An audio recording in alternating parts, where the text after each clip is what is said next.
I'd like to call this meeting of the Alexander County Board of Commissioners into session this time. It's Monday, June the 1st, 2026.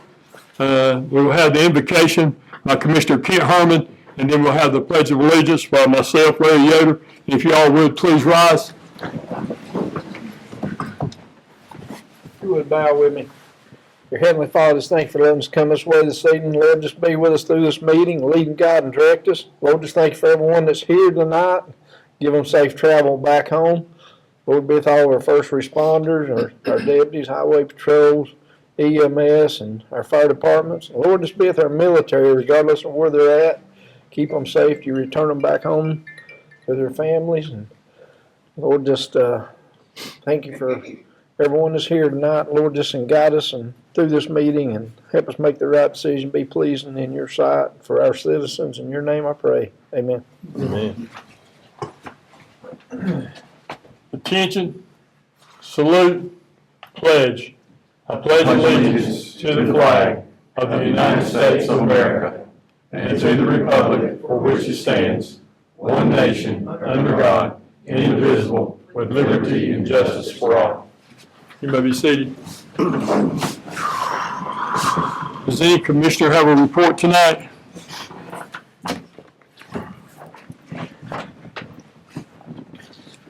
Only report I have, Chairman, is very thankful for the rain we've had. It's a very good thing, wasn't it? Mm-hmm. Came at the right time, and we're very thankful for it, and I know that it's helped a lot of the farmers and a lot of the people, and I know they're all pleased that the grass is now green. As you notice, that we continue to celebrate. Anything else from anybody? I just want to talk about the America 250 on on June the 13th on Saturday at 3 p.m. There'll be another event leading up to our grand celebration coming up in July, and it will be the American 250 Lecture Series in Alexander County's 4th annual Juneteenth celebration is on 6/13 at First Baptist Church at 3 p.m. Our own county manager is going to be the MC, and I understand Commissioner Marty Pendle is going to be a participant. And the guest speaker is General J.R. Gorin, and the Liberty Grove all-male choir is singing that day. And they asked that you come out and support and the county and the town in this celebration. And that's all that I have at this time, unless somebody else has something.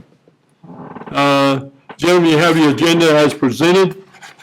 And at this time, I entertain a motion to approve the agenda as presented. Make a motion that we accept the agenda as presented. Second. Motion is made and seconded. Any discussion? There being none, all those in favor indicate by raising your right hand. Those opposed likewise, the motion carries. At this time, I'd like to call on Mr. Gary Herman for a special recognition.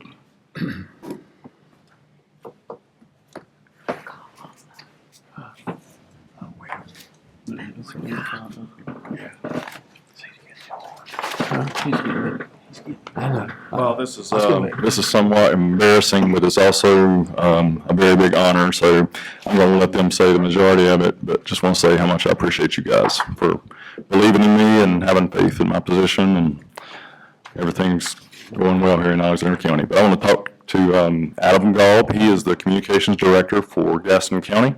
And we also have Dana Kaminsky. She's the Communications Director for the City of Hickory. And Annette Babette-Keller. She's Communications Director for the City of Kannapolis.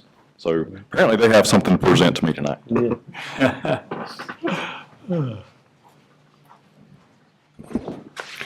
Thank you, Gary. As Gary said, my name is Adam Gaub. In addition to working as Communications Director for Gaston County, I am the current president of the North Carolina City and County Communicators, which is known as NC3C. As Gary mentioned, with me tonight are two of the past presidents of our organization, Dana Kaminsky and Annette Babette-Keller.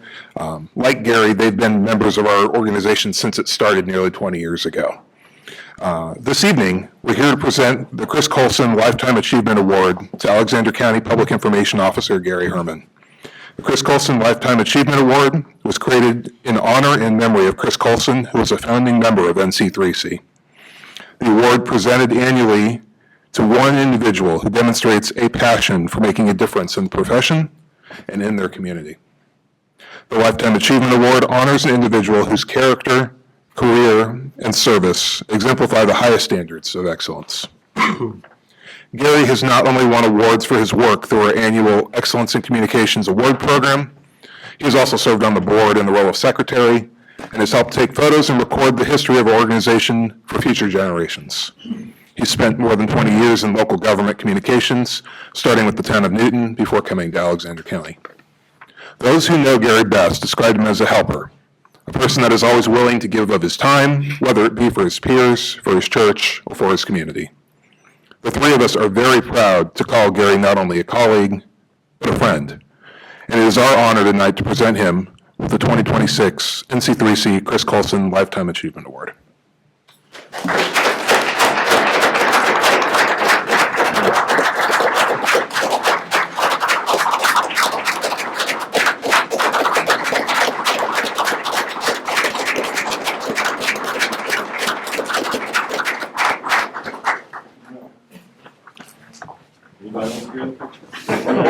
Jennifer needs to be in it. Jennifer needs to be over there. Where's Jennifer? She's taking pictures.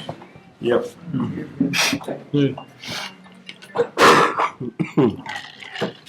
I didn't see her.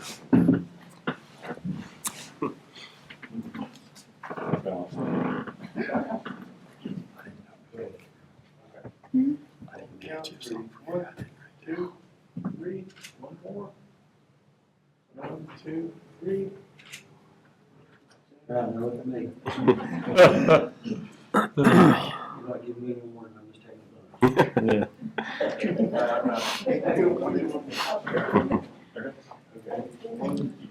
Take your picture and take you to jail. The same time.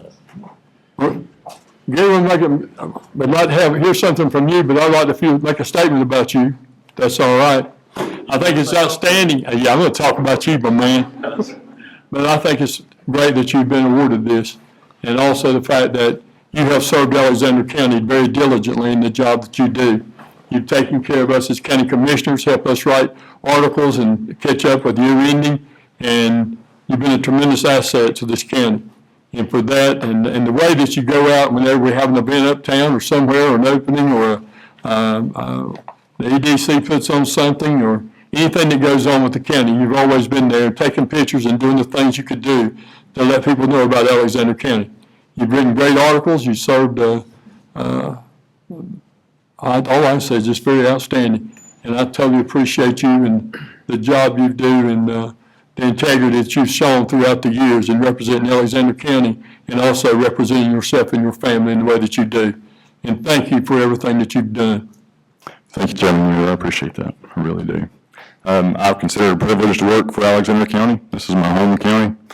I would do anything that I could to make this county better. That's my goal. Role of communications, we know today it's bigger than ever. So there's a lot of things involved in the job, and but I consider it a privilege to work here. And I thank you all. Thank you. Thank you.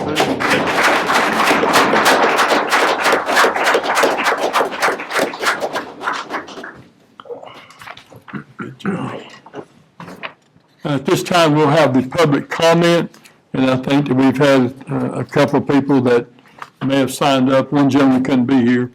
But I'll read this out. It says, "The public comment period is intended to allow the Board of Commissioners an opportunity to listen to citizens' comments and concerns. It is not a time for the board to discuss issues or answer impromptu questions. A time period of 15 minutes has been established for public comment at the beginning of the first regular meeting each month. Length of comment for each speaker is limited to 3 minutes. Please select one spokesperson to represent a group of citizens with the same concerns or questions. Comments are to be directed to the board as a whole and not to individual members. Citizens will be expected to be civil and courteous in their language and limit comments to issues of public concern. Topics requiring further investigation will be referred to the appropriate county officials or staff and may be scheduled for a future agenda. Any citizens wishing to address the board during public comment shall call the clerk of the board prior to the meeting to have their name placed on the list." And at this time, I believe Mr. Dennis Kane.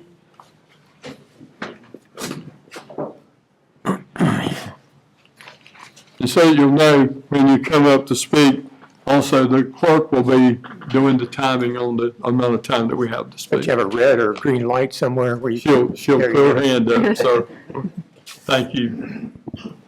My name's Dennis Kane, and I live in Greenlee Circle down in Bethlehem. Before I get into what I was going to talk about, 3 minutes, wow, that's pretty quick. I was in a Lions Club for over 30 years as past president. The Rotarian Club here in Alexander County. I have been involved with most of the donations through the hearing, eye care, so on and so forth. And when I left, and I've been here 15 years, I also, the town or the county that I left, I was on the planning board for a period of time. The last thing we dealt with were repairing sidewalks to have access for wheelchairs. That was the last thing that I dealt with. I'm here to talk to you about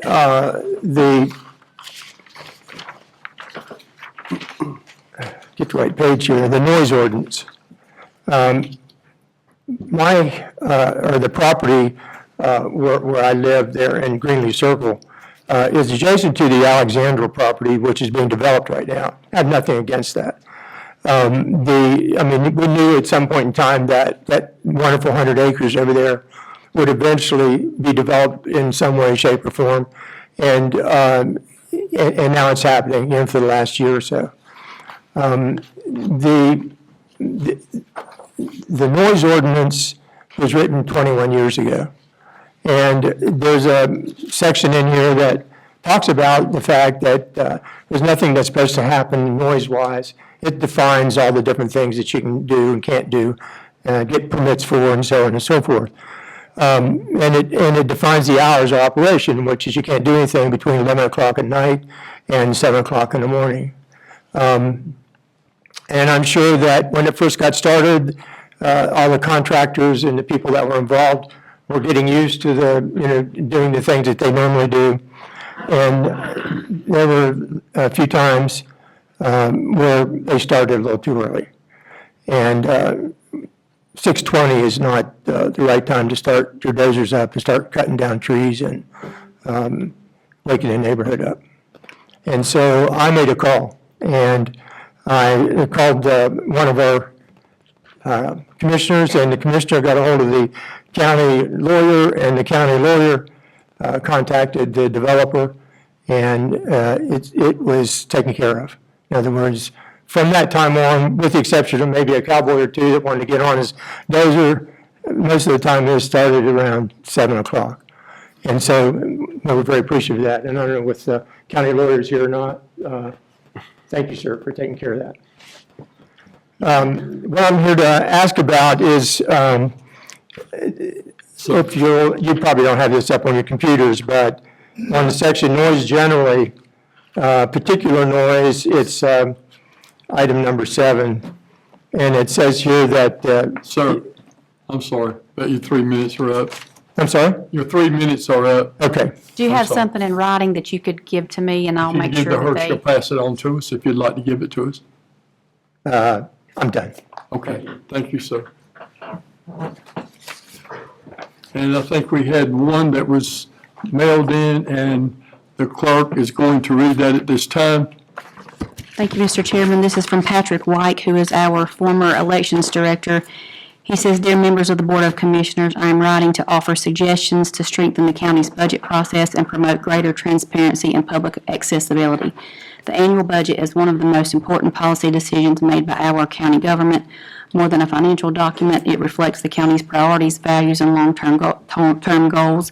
It also helps citizens understand how public resources are allocated and what services and investments are considered most important. I respectfully offer the following recommendations. First, publish the recommended budget document on the county website prior to the public hearing. While state law requires a copy of the proposed budget to be filed with the clerk to the board, posting it online would go beyond the minimum requirement and demonstrate a commitment to transparency and stewardship of taxpayer dollars.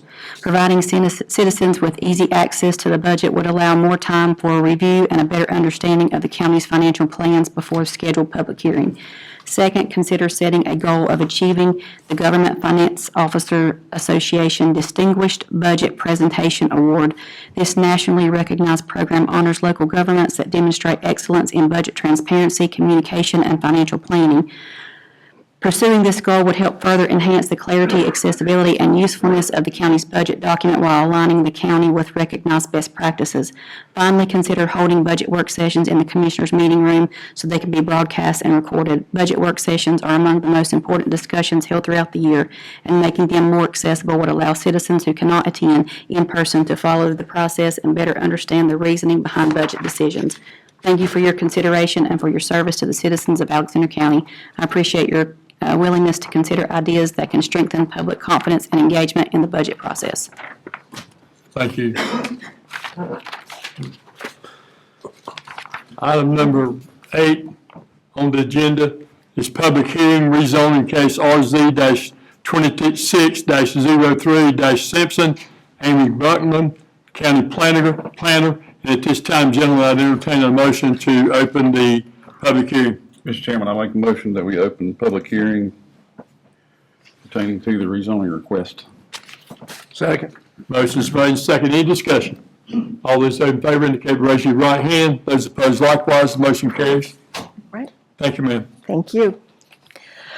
So Jeremy Simpson with Southern Rentals LLC has petitioned to rezone this parcel on North Carolina 16 North.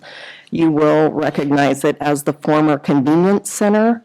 Up there, it is currently zoned R2R. He wishes to rezone it to mixed use to allow for the addition of a small commercial business there in the northwestern corner. The surrounding properties are primarily residential. However, to the south, it is bordered on other commercial properties. When evaluating a rezoning, we look at our comprehensive plan. The comprehensive plan lays out the goals of adopting land use regulations that are clear, equitable, and reasonably focused on addressing the needs of Alexander County.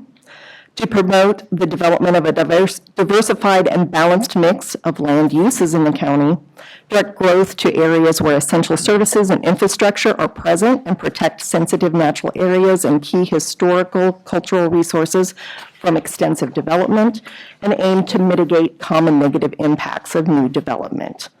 After reviewing that, staff feels that this is consistent with those goals of the comprehensive plan.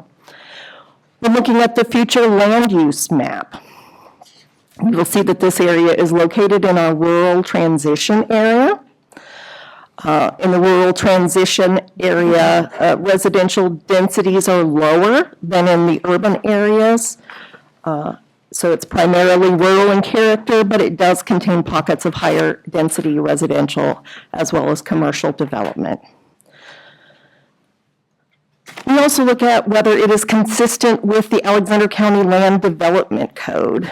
And just as with any other development that occurs, this new structure will have to meet all of the regulations that we have in place to ensure public safety. This has gone before the Technical Review Committee. We received no comments back from that. We had one citizen attend the planning board meeting, just with general questions, wanting to know what was happening. Otherwise, I have not received any phone calls regarding it. And on March 12th, the planning board heard this and they voted to recommend that you approve this rezoning. So, unless you have any questions. As this is a public hearing, anyone in the audience that would have anything to say, pro or con, this is your opportunity to speak up at this time.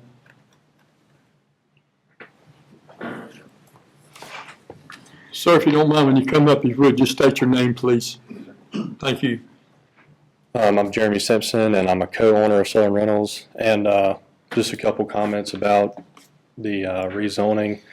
I think it's a great spot for a small business. I'm not looking to pack a bunch of stuff in there and kind of phase some of the stuff out that's already there and replace it with a family-owned business.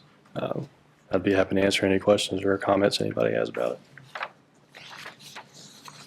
Okay. Does anybody have any questions? No. There being none, this time I entertain a motion to close the public hearing. Make a motion to close public hearing for the Simpson rezoning case. Second.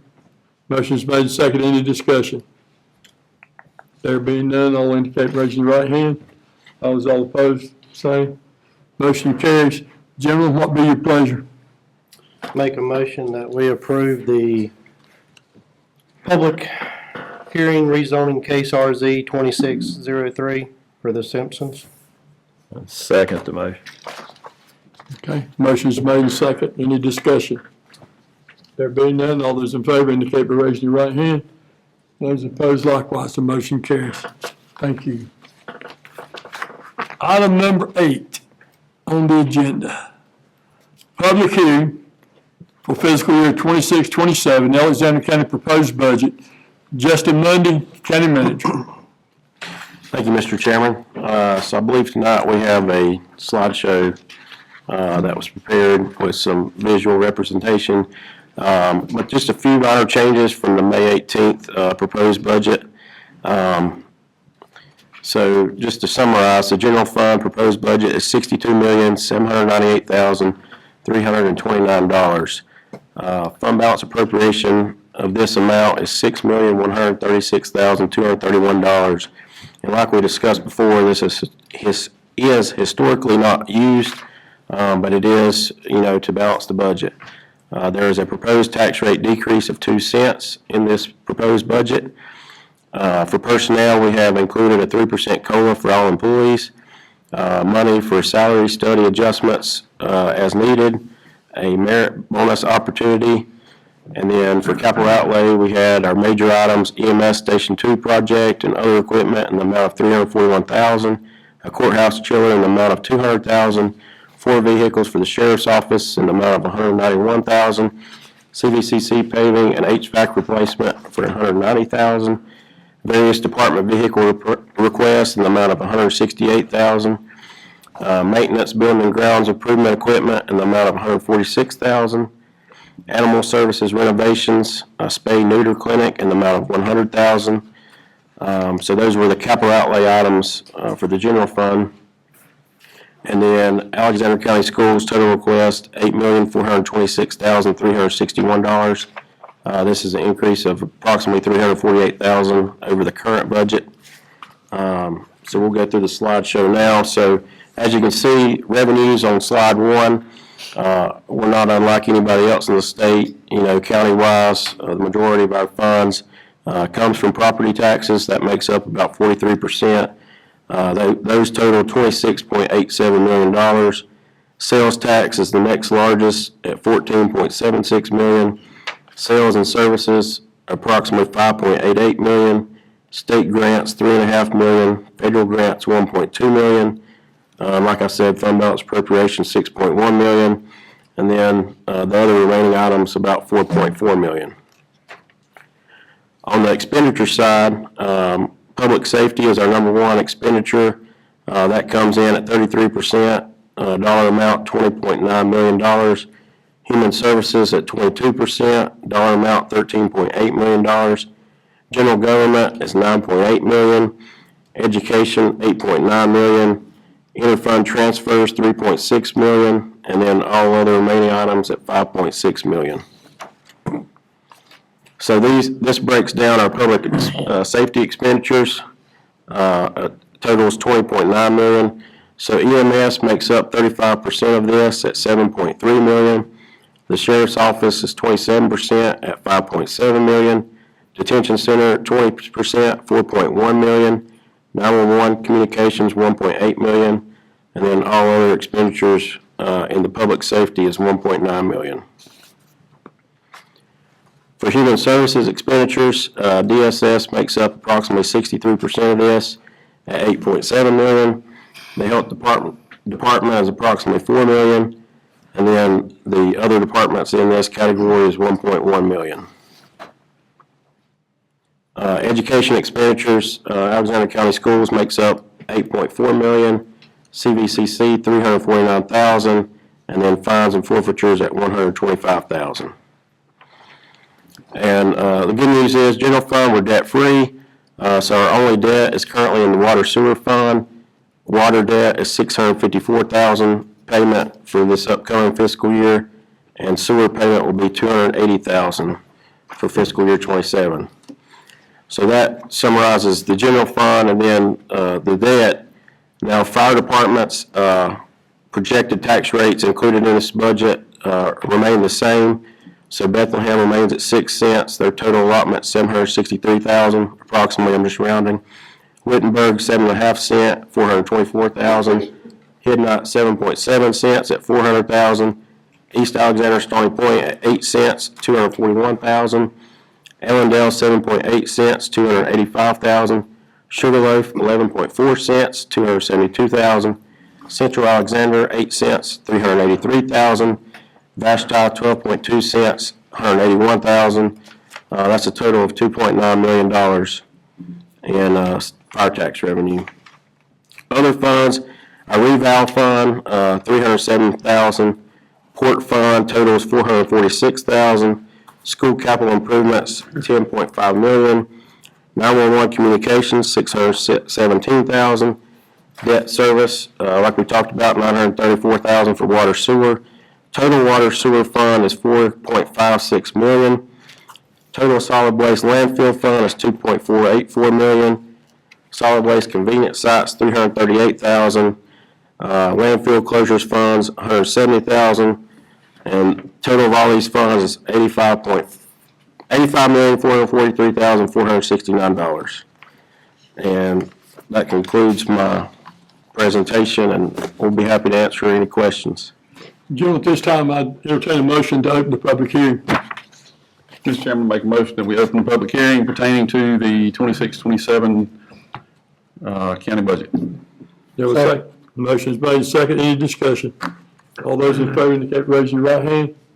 Those opposed likewise, the motion carries. Ladies and gentlemen, this is a public hearing, so anyone from the audience has the opportunity to speak. And of course, county commissioners they definitely have the right to speak also. So at this time, anyone from the audience or any commissioner has anything to say at this time? Absolutely, sir. If you would just give your name. Thank you. Chairman Bill Griffin, Superintendent here at Alexander County Schools. Chairman Yoder, Vice Chair Lale, members of the commission, Ms. Starnes and Mr. Mundy, I appreciate you giving me an honor to present to you this evening or speak this evening. I was unable to be at the last meeting that you had on the 18th. There was feedback given about the education budget. I respect that feedback. We take all of that to information very seriously and making sure that we have requests that are appropriate for all of our citizens, as well as also supporting our staff and our students. Much like yourself, we support every family and every student that wants an education in Alexander County. We don't turn any away. We make sure that we do our very, very best to give them the resources that they need to be successful in life. And as superintendent, I take that very seriously. I think it is also my job to make sure that I do all I can to give the appropriate resources to our staff, as well as our students, and making sure that I represent them well. We, in representing and speaking on behalf of our board, we are grateful for the job that each of you do. I know in looking at that $62 million budget, that it looks as though that's a lot of money, and it is. But as you begin breaking it down and putting it into different channels, it never goes far enough. Each of those representatives that had a part in the pie up there, as I was looking at those numbers, are very deserving. And each of their departments, just like myself, represent our county and we want nothing but the best for them. So ultimately, I appreciate your feedback, and we want to make sure that we do our part to utilizing any funds that we receive appropriately, and we're grateful for those that we do get. And again, thank you for your time. Thank you for your support of each of our families in Alexander County, and we're grateful for the decisions that you make. Thank you very much. Thank you, sir. Thanks. Anyone else from the audience would like to speak? No? Mr. Chairman, Yes, sir. one thing I would just mention that I appreciate, even though there's some people out there that don't think, just being honest, don't think that the county government is as transparent as it should be. Obviously, we want it to be that way, and just wanted to make publicly known, there is a link to the proposed budget we're talking about this evening on the county website. That information about that, it was shared on the county Facebook page, and I know has been shared, that information is there for whomever would like to see it. I know personally I shared it to my Facebook account as well, and which I try not to spend a lot of time on Facebook, but I did share it to my Facebook account, hopefully allowing one of my friends to if they want to see it, be able to find that on the county website. And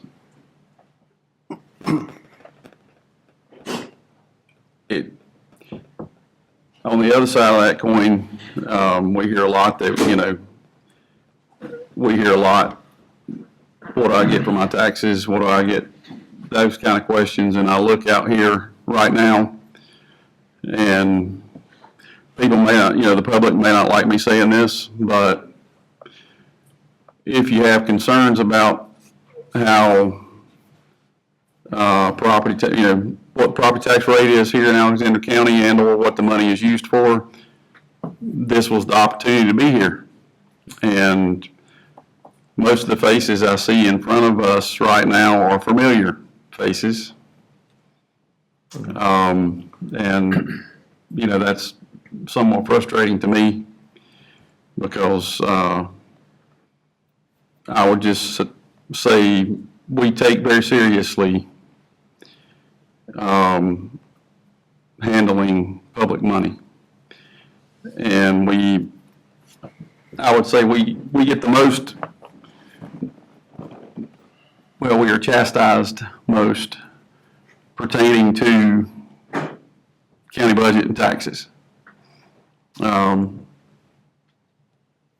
I just wish there were some more people here that cared enough to show up, but I guess that's not the case.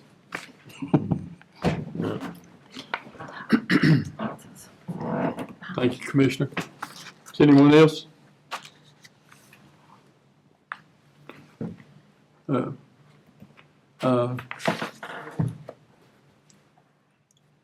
just want to say to the people that put this budget together, and all of us have been involved, we had 3 work sessions, I think, and most of them lasted pretty long. And I do know that the county manager met with the staff in the county, with each and every one of them. And he has worked diligently along with our finance department to come to the conclusion on this budget and to the way that it was presented and the things that have gone on to make this budget successful. And as most of you know, the budget is something that's used as a guide to go by for each and every year. But I think those folks, Jennifer and her crowd, and her people in her office, I won't say her crowd, but the folks in her office, I should have said, and the department heads and Justin, our county manager. I just want to say thank you to each and every one of you for the contributions you've made to make this a good budget. I think it's a good, sound budget, and it's one where there will be a tax cut in there, and I'm glad to see that we're able to cut taxes some. And that's a good thing. And that's about all I have to say about it. I just think it's good, and I think it'll benefit the people in this county. And I think we did some things that we could do, some we couldn't do, some that some of us are happy about and others are unhappy about. I don't think you can ever make a budget where every single one of us will be happy. Because some of us are sitting up here on budgets that we've had to do that were not what we enjoyed doing, and I think Commissioner Reese would say that's the same thing, because he and I both sat here and we both did it one year, and it was a terrible thing. But it had to be done, and we did it. Some of us took the blows, and some of us didn't, but it was a hard time at that time. We raised the taxes 12 or 13 cents that year. And this year, we were able to bring the taxes down just a little, and that'll be good, and I hope it helps everybody out, and the budget's outstanding. And being able to support the public school system is a very important thing. I think public education is very important to our citizens. All kids go to school in the public system that want to go there, and no kid is turned away for no what reason whatsoever. And I think that the school board, along with our superintendent of schools, has done an outstanding job to promote education in Alexander County and to make it better. They're making adjustments and doing different things to make sure that they meet the budget they have each and every year. And to them, we thank you. And I can't say enough about our law enforcement and our emergency services. There's a lot of good things that go on. And God bless these guys that make that happen every single day. And it's expensive. They do a good job. We got the group that responds in a crisis with drugs in this county to assist people and to look after them. And overall, I think our county's in outstanding shape. And when you don't have any debt, like we don't have any debt except for our water fund, that's to speak a lot to the people that you've chosen to be your elected officials for the last several years. We've worked hard to make this happen. And we've done things to try to make this county better. And as Commissioner Lael was saying a little while ago, this budget is on the internet. It's on the county website. If you don't have the internet or don't have that information, you can go by the county office building and pick up a copy of it. And our clerk to the board will be more than glad to give you a copy of that.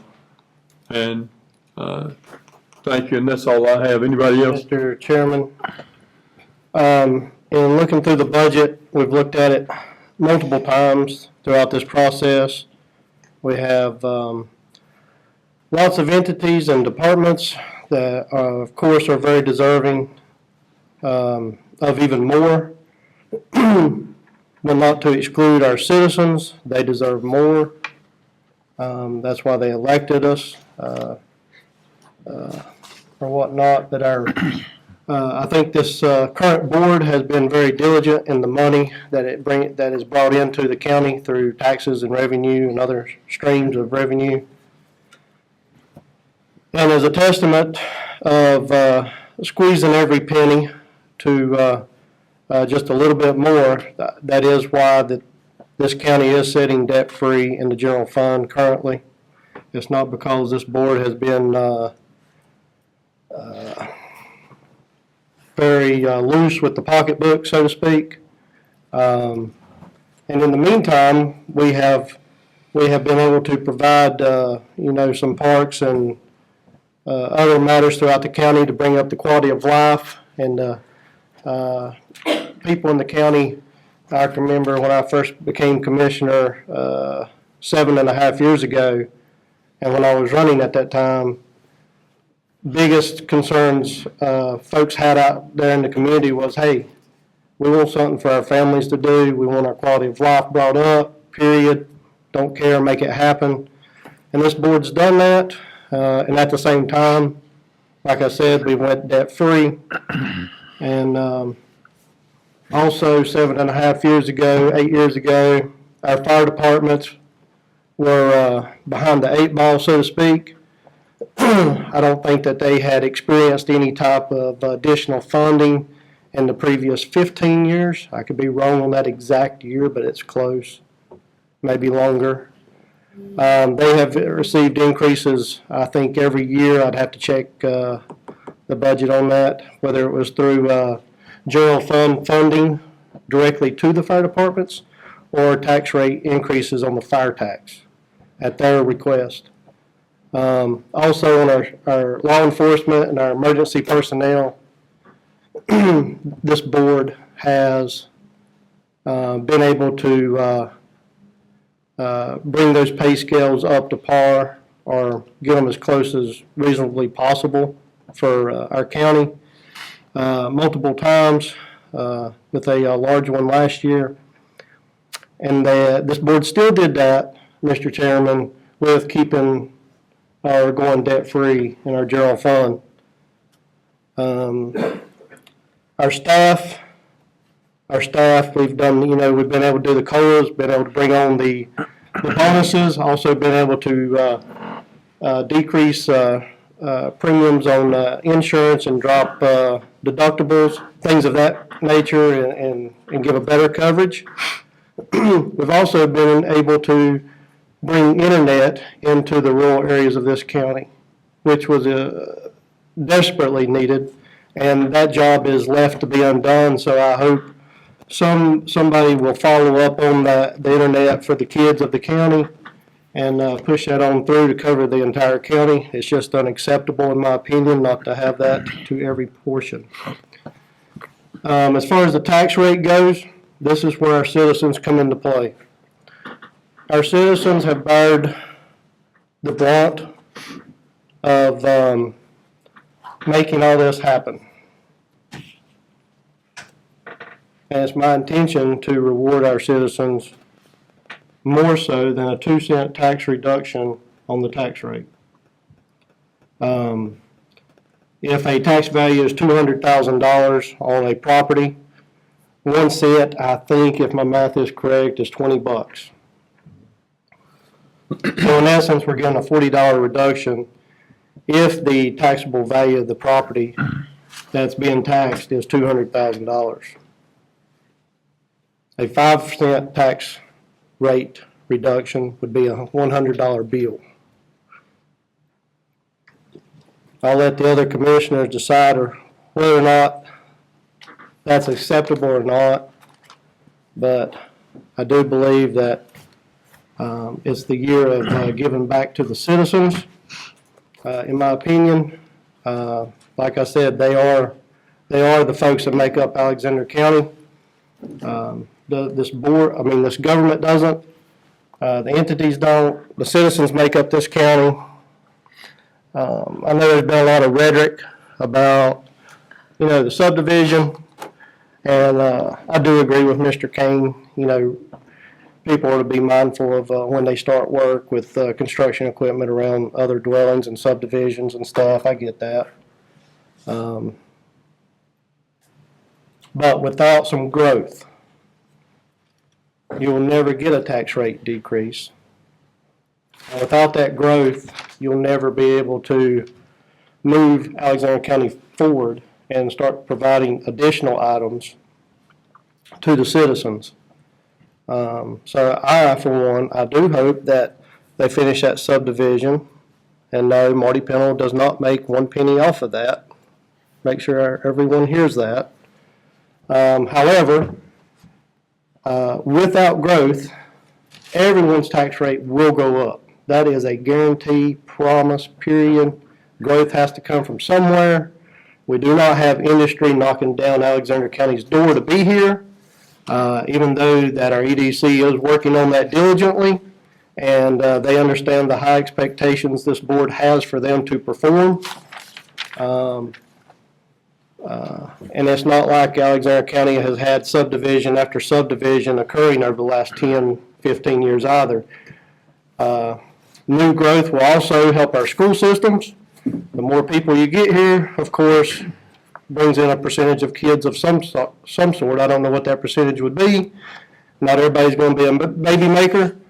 But without the housing for the subdivisions, the people will not come because there is nowhere to live. It's that simple. So I am in disagreement with the 2-cent tax rate being proposed here today. I would like to see that at 5-cent reduction, if that is the board's pleasure. Mr. Chairman, Yes. couple things. I should have mentioned this on the reports, the fire chiefs meeting 2 weeks ago, they requested, wondering why we didn't have the budget already online. I told them there's still being changes made, and they would like to see us get it out there earlier online, and so they could review it. I told them we'd try to work towards that. We'd had a lot of turnover, 4 managers in the last 4 years, and we would work at that. Our sheriff made a few comments towards that also at that time. But I'm like Mr. Pennell.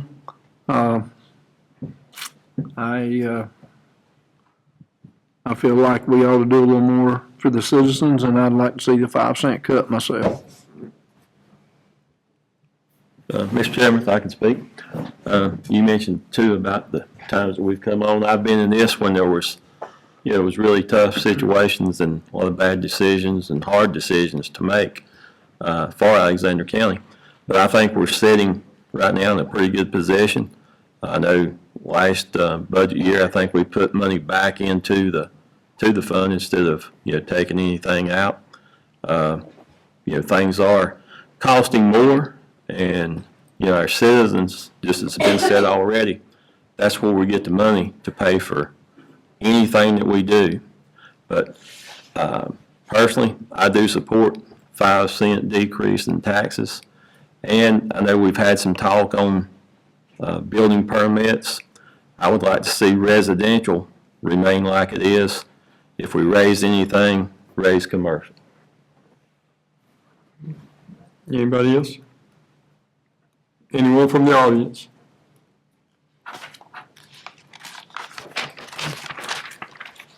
All right. With that being said, then I'll entertain a motion to close the public hearing. Make a motion to close public hearing on budget for 26-27. Motion's made, second. Motion's made, second. Any discussion? There being none, all those in favor, raise your right hand. Thank you. So gentlemen, based on what you said there, then I think what we need to probably do here, since we have this tonight, I think so that the county manager will know which way to go. I'd entertain a motion if you guys want to see it go lower taxes 5 cents, then I think we need to vote on that at this time so that the county manager will know what direction to go. So I'd entertain a motion. That we reduce the county tax rate by 5 cents. I'll second that motion. Motion is made, second. Any further discussion? I have a question. I mean, I'm not opposed to reducing tax rate at all. My question is, where's that money going to come from? I mean, that's my question. Well, if you look at it, anything over 2 cents and above, you'll have to start taking money out of the fund balance in order to meet the regular payments of everything each month. So therefore, you will start taking money out of the fund balance in order to meet the obligations of the budget. And that's based on the conversation. Mr. Justin, would you like to comment on that, please? Mr. Chairman, we have some fund balance. I mean, there's fund balance allocated to the budget now. Right. Correct. Historically, we have not, I mean, the past basically every year. Correct. I don't want to say every year, but at least the past several years, there has been fund once in the last balance 10 years. appropriated to the budget, but we have not actually had to spend it because, a budget is exactly that. It's a budget. And it's not, what is actually, what revenues actually come in and what expenditures are actual, what will be. But I say right now, I'll reply to you, Mr. Well. I'm just. And the way I'm looking at this is with the new growth of the high volume subdivision in Bethlehem, once that's built out, and then also with the vacancies that will not be filled, just like any other year in our current budget, and then also with the revalve that will be coming in next year, yeah, we will be spending some money out of general fund to make up somewhat of a difference. But that all should wash out, I would think, fairly soon. If you do the math on the whole. And I would, I mean, and I have, you guys may not believe this, but, you know, we do think about this other than when we're sitting together in a meeting. And I've looked at I've looked at some of the revenue numbers. And to me, a lot of the revenue numbers, well, a lot of them are decreased. Several of them are decreased from prior years. A couple of them, just looking at the world in general, a couple of them I think are very conservative. And I know it's information that the department heads, have given. One of the ones that, and that's the thing, is I'm not talking about anything that's going to make up $1 million, or $2 million or anything like that. But I noticed, like building inspections, I don't know where I don't know what I don't have the numbers in front of me at the moment, but what the actual revenues have been for the building inspections office so far this year, but the anticipated revenue is actually down from the current budget. And with my day job being a home builder, and kind of seeing how things are going and looking at the market and such as that, I think we'll pick up some money there. When I say, I know we're not talking about $1 million, but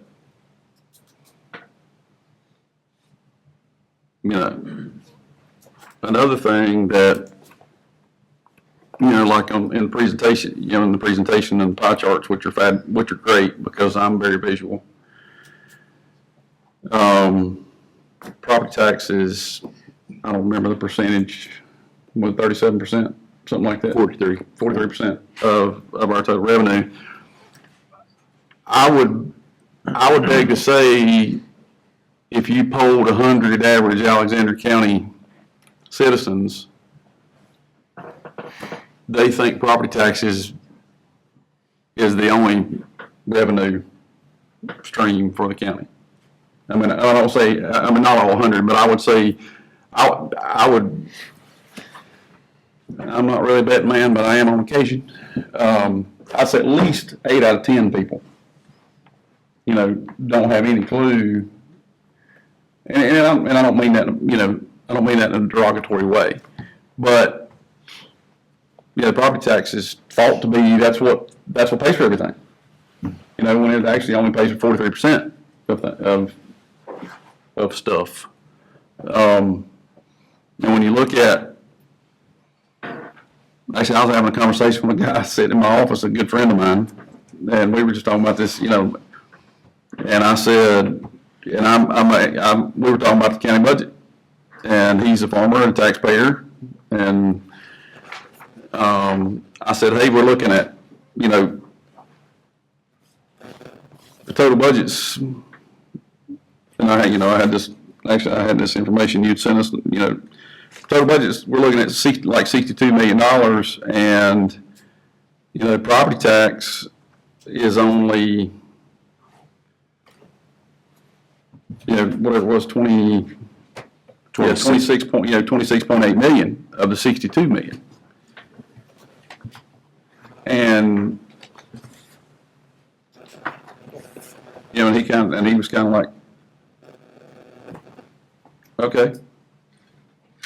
And I kind of went through where all this other comes in.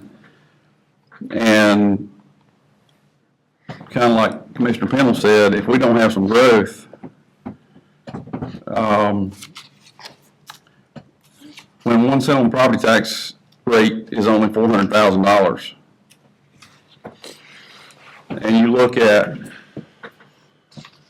what percentage $400,000 is of $62.7 million, which I haven't done the math, which I should have. I mean, 1 cent on tax rate is a drop in the bucket. But when it all filters out, $400,000 is a lot of money, because, just to give you, give you an example, County Parks Department, cost budgeted $480,000. So basically 1 cent on tax rate pays for all, for the parks to operate for the entire year, including, the couple people that we have, to help maintain and manage those parks.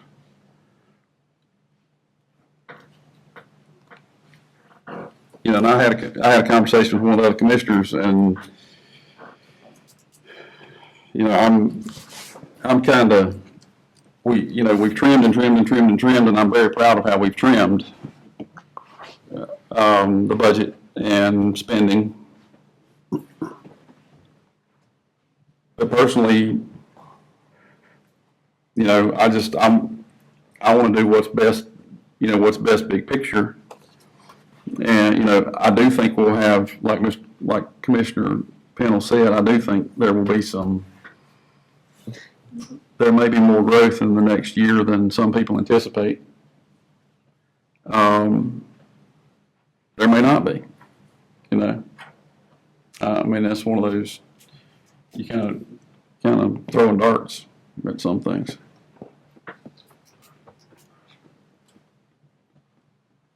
So I don't, and with fund balance being what it is, with our fund balance being healthy, and Chairman Yoder, I was here when we had to raise taxes 13.5 cents. That was the first year that Ronnie and I were on the board. That's who runs. We jumped. We didn't even have our feet wet, and we were told that we were looking at a 13.5 cent tax increase. Milton Campbell was the other one. Yes. And he was smart enough to run after 4 years.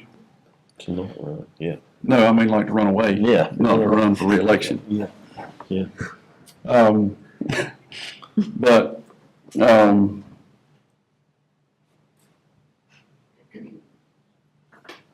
just, just put it in the perspective, a 2 cent tax reduction versus a 5 cent tax reduction is basically, about almost $1.3 million. If I'm thinking correctly.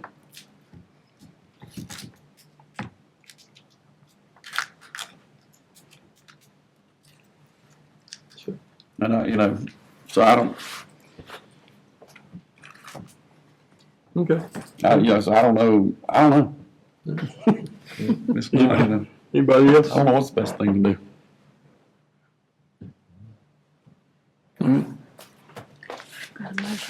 I know. So we have a motion and a second. There's no further discussion. All those in favor indicate raising your right hand. All those opposed?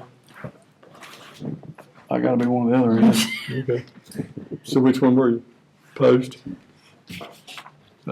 Motion carries. So, but Mr. County Manager, if you would, be a 5 cent tax decrease. And so you'll have to go back and redo everything.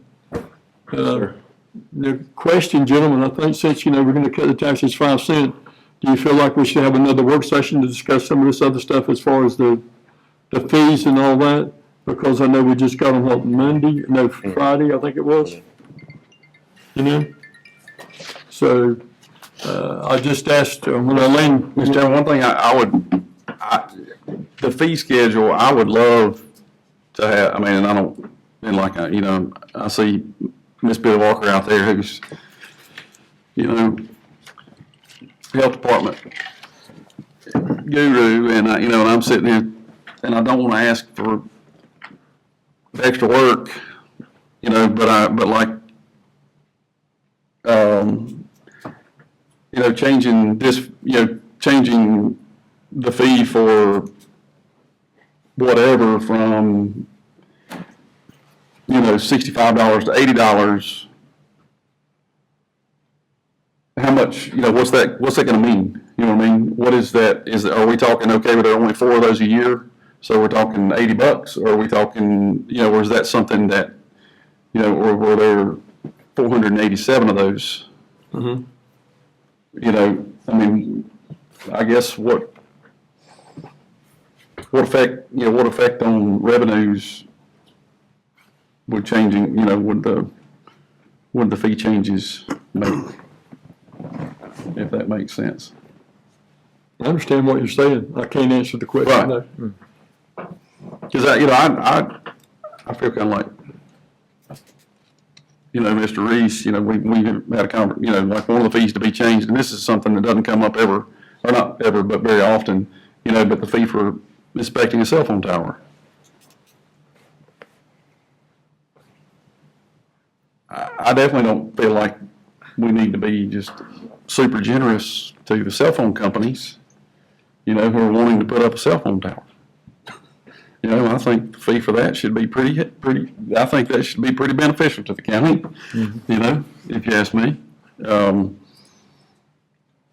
that's not something that we have, that's not something that we have 12 of a day. So I don't know that, would make that much difference, but. Is that the only change that you guys would like to see done, is on some of the fees? Or would you like to have a work session so we can discuss this thing and so the county manager know which direction to take? Mr. Chairman, I'd just like to say, on the fees, we all have copies of that. Maybe we all go home and we look through it, we circle what is a problem, and if it's not a problem, we just leave it as it is. That would be my suggestion. Yeah. Well, and excuse me again, looking at the fees, just to give you an example, and I'm, this is gonna probably require some more work from Bill Rogers, but, like building permits, there's a blanket per square foot charge, which is the way most counties do it. And we're looking at an increase in the per square foot charge on heated space, but then unheated space would actually be reduced. And so a building permit that's $2,000 this year, depending on how it's, depending on what it is, it could be significantly more expensive. For a structure with heated space and unheated space, it could be significantly more expensive, or it could be significantly less expensive. So it's not just hey, we're raising it. So it's not, like say, in this world, very few things are black and white. Most things are gray. And I'm sure Mr. Rogers, and that sounds funny to say Mr. Rogers, but, I'm sure Mr. Rogers has thoroughly, knows what he's doing. I have no doubt he knows what he's doing, and he knows exactly why he's why he's recommended what he's recommended for his department. But like I say, it's, how would that affect revenue? Right. And then two, how will that affect the cost, to the citizens, which,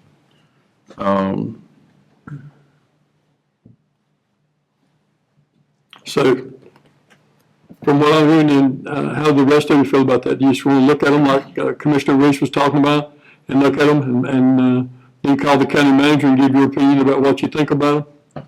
Is that the way you'd like to do it, or would you rather have a work session? But we do the work session, we'd have to do it pretty quick so that the finance department can get everything done and get it in the budget so that we can move on for the vote because the vote will be 2 weeks from tonight. Looking over it, Mr. Chairman, and turn it back in, that's acceptable to me, but that's wherever you guys decide. I can do it either way. No, If you sir. want to meet, that's fine, or I can do it either way, it doesn't matter, It's fine with me either way. we all love meetings so much. Oh, I know. I mean, also, I Justin, what do you think? particularly want to meet again because I missed my son's baseball game tonight. Because I think that's, It'd be easier for me to have a budget workshop, but if schedules don't allow, then, we'll make the other way work. okay, all right. So it'd be easier for him. Do you think you guys could do it Thursday night at 6 o'clock? This Thursday. Yes, because I just asked it, when y'all see me lean over and speak to the clerk, what I was asking her, when it was that we could have a work session and how much advance notice we need to give the public. So if we give the public the notice now, I think we'd be okay for Thursday night. And then that way we could get it into them so they could get the budget finished up by the following week. How that works for me. My calendar's time? right here. 6 o'clock or 5 o'clock, doesn't matter. I'll try to be there whatever time. I'm good. All right, we'll have a work session 6 or Thursday 7. night at, all right, let's say 5:30. At 5:30 Thursday night at the county office building downstairs. Sounds good. 5:30 Thursday night downstairs, county office building, and especially, and that'll be primarily to discuss these issues as far as the fees are concerned. And everything else looked pretty good. Everybody else good about all that, the rest of the budget, did? Yeah, Okay. I'll be Thursday night, depending on, well, no, yeah, Okay. depending on, Is there certain information you want delivered to that Thursday night, Commissioner Lowe?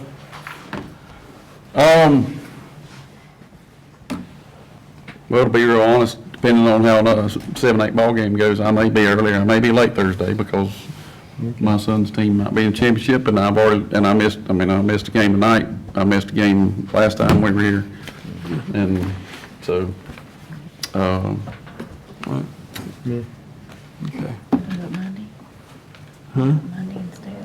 Monday? Can they do it? Can you, must Monday be too late? Only give us a week, though. We could hurry. Huh? We could hurry.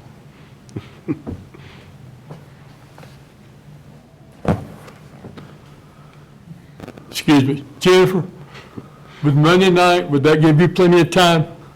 I know this is a public meeting, and everything, but all this is out in the open, so this is as transparent as this group can be, I can tell you all that now. So, Monday night will be fine as long as I'm able to speak with the county manager and we can get details worked out. Okay. Have a work session. all right, okay. Would that be better Monday night then, guys? Would that be better, so everybody can be there? Because most of us hold Monday night loose anyway from meetings for, All right, so let's just do it Monday night then. 5:30 county office building. That way we get everybody there. If that's a problem, that'll work. Okay, all right. Sounds good. 5:30 or 6 5:30. Monday? 5:30 Monday night. Okay. 5:30, Yeah. the 8th.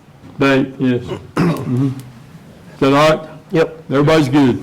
All right, good deal. Thank you, gentlemen. All right. So we go on to item number 10, public hearing, walk and bike, multimodal transportation plan.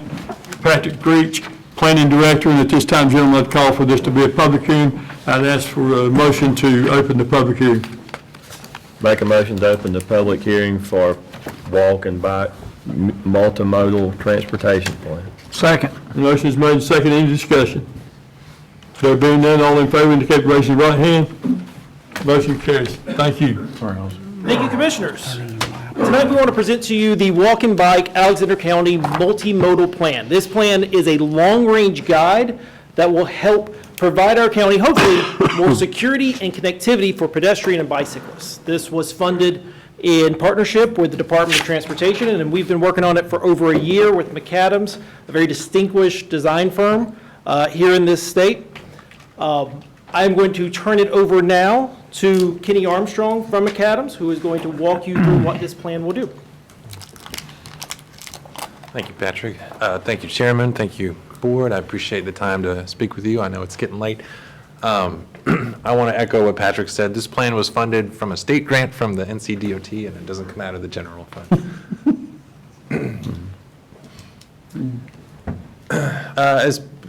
So why come up with a plan like this? The basic The blue dot over there is where we are now. This is a guiding vision document and nothing else. What it does is set a direction for the county to move in to get to a more walkable and bikeable place for the community. And so a transportation project, if you take any one sidewalk project or bridge or anything, can take years, sometimes decades to get built. And so this is just that first step in a long process. What the plan is a vision for multimodal connectivity. Figuring out where we need sidewalks, where we need bicycle infrastructure, how to support the transit network, and make sure that crossings are safe and available to get people where they want to go. It's also useful for development, working with our development community to make sure that they understand what the county wants to see in terms of connectivity.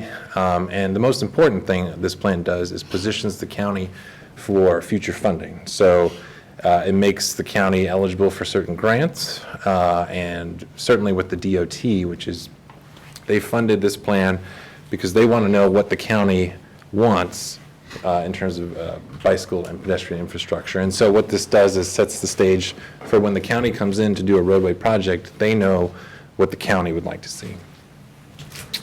And as I said, there's funding tied to adopted plans. So all of these facilities that we might want to see, when DOT, so the county doesn't build or construct roadway projects. And so when the state comes in to amend a road, widen a road, we repave something, if there's a recommendation in an adopted plan, which is what this would be, a lot of times the DOT will pay the full cost to implement the project. And so this has been a year-long process, and I'll go over some of the steps along the way, but we're at the very end. We have a draft plan available, and now we're here coming to you, hoping for a motion to adopt.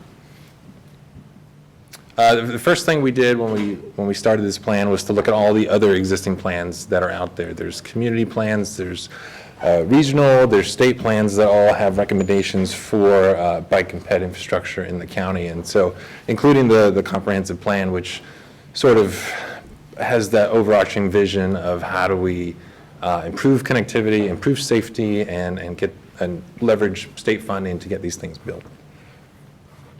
Another big piece of our work was field visits, just going out all over the county, looking at existing infrastructure, accessibility of crossings, parking, ADA accessibility, all kinds of things, looking at important destinations for the community, where we want to connect, and how best to do that. Essential part of any planning process, but certainly for this one, is community engagement, making sure we're listening to people. As a planner, I'm not the expert in Alexandria County. I don't live here. You all are the experts, and so my role, and McAdams' role, and DOT's role is to come and listen, and then translate that into something tangible. We met with the steering committee regularly throughout the year. Anytime there was sort of a key decision to be made or a draft deliverable to review, we gathered these folks together. We've got all the transportation folks, the DOT, the MPO, transit, but then also local agencies, nonprofits, and community folks, and some just residents who like to walk and bike.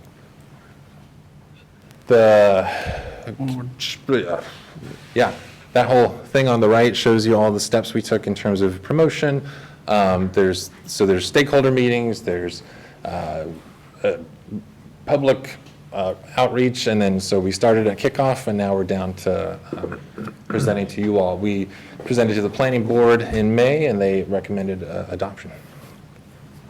We were able to go to a summer concert event and also Apple Harvest Festival, and just met with people where they were, which is a great way to talk to people who might not come to a government meeting, but they're happy to pop over to the tent and chat with us. Both events were fantastic. We got a lot of people, I think 8 hours at the Apple Festival, just constant talking to people. Another thing we did was have an online survey.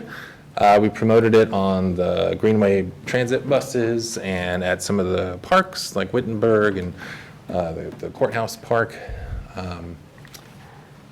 This survey was well received. We had over 350 participants, thousands of comments. Part of my role was to sift through all of that.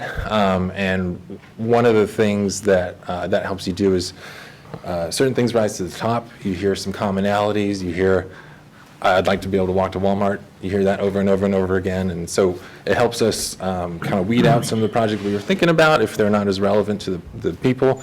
And certain things will rise to the top. And so the key sort of takeaways that we got from people in the community are we want safer roads out in the rural parts of the county. We want to connect to parks and schools, everyday destinations like Walmart, Food Lion, YMCA, safe crossings on certain key intersections, and also recreational spaces. A lot of feedback was, I don't bike or walk to get places, I bike and walk for fitness and exercise and recreation. And so we took all this the feedback from our steering committee and the public, and we started coming up with a draft network. And these are kind of our guiding focus areas. So it's completing the network, it's improving the rural roads for safety, it's growing the trail and greenway system, it's improving certain crossings, and it's lending a helping hand to the transit system to make sure that people get on or off a bus, they have a sidewalk.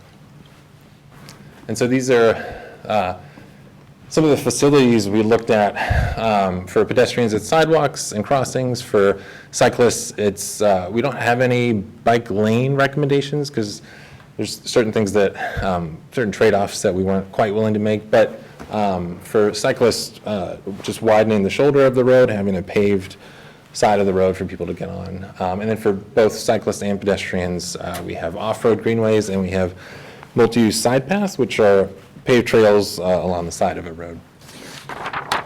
And also crossings. We looked at key intersections and intersections that would affect certain new projects that we have recommended. And we don't want to say, put a sidewalk here if you can't cross to the other side of the road. So we have certain areas where we've recommended sidewalk or crossing improvements. And a lot of this, the final decision about what kind of crossing it'll look like isn't in this plan. It's more of a explore this, think about this, but this area does need some sort of upgrade.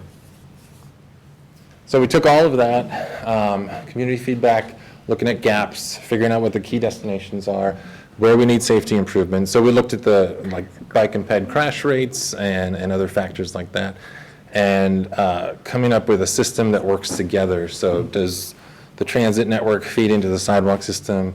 Can I ride my bike on a greenway and then a shoulder to get where I need to go? And so we took all of that and came up with a list.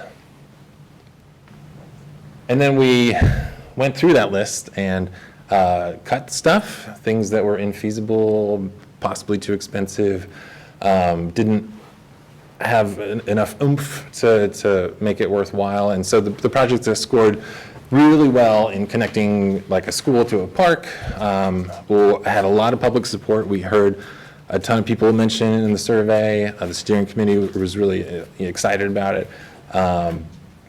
Projects that affected areas in the county with more transportation disadvantaged populations. So we looked at census data about like older and younger demographics, people with disabilities, maybe folks who don't have access to a car, and then safety. Would that infrastructure improve safety or not so much? And so we had a point system for scoring our sidewalks. And this is it for our pedestrian recommendations. So the focus on these projects are improving the existing network, and so a lot of the recommendations are focused around Taylorsville, but also Bethlehem and Hidden Heights and Stony Point areas that already have sidewalks. It's expanding that a little bit out into the county or connecting certain destinations. But we're not just going to recommend a sidewalk in the middle of the county where there's nothing to connect, or nothing existing that we can improve upon. And then for bicycle projects, you'll see the green lines here on this one again. The green is greenway, so it's for bike and pedestrians. And then the orange lines are where we recommend widened shoulders, so that if you wanted to bike between Bethlehem and Taylorsville, you could use a system that has greenways and shoulders and get from one end to the other. And in the plan document, we have these maps, we have Excel tables with a list of all the projects, but then for certain priority projects, those that scored a little bit more highly, ones that we thought needed a little bit more information, we have these, what we call cut sheets, which are just a full spread with a little bit more detail. We did a cost estimate, planning level cost estimate for each of these, typical cross-section, and then we have a map with like call-outs, kind of helping show a little bit zoomed in how this fits into the network. And so we can I'll just scroll through these real quick, but there's 6 priority projects in the plan.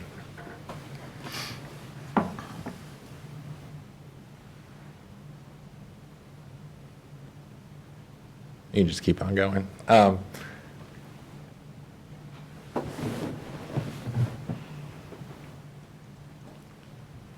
Great. And then back to the greenways, we talk about implementation of greenways and how it's a little bit more, we can't just say, hey, DOT, build a trail on the river, because they're not going to do that. And so we go a little bit more into getting those done through like rail trail grants and more Parks and Rec focused grants. And then we zoomed in a little bit on Bethlehem too, because our recommendations there were a little bit more robust, and so it gets a little bit complicated. We have like this figure 8 of greenways and then sidewalks and multi-use paths, and so we wanted to zoom in to show how those all fit together. Similarly with the shoulders, you might think like, how do you use a shoulder to get where you need to go? And so, as I said before, there's a good opportunity to build a greenway, have a road with a shoulder, and have those work seamlessly together to create the complete network. And so we have a draft plan. It has an executive summary, which is a helpful just 2-page spread if you want to just print something out to show somebody. We go through current conditions. We look at a lot of existing maps, and then public involvement. We talk about the network. We also have supported programs and policy recommendations. So it's not just infrastructure, it's also some ordinance changes that you can consider, and then like programs like running and biking clubs and that kind of thing, and just ideas to support walking and biking in the community. And then I think one of the most important things is the implementation chapter, which goes into what does Patrick do next and how do we get some of these things built.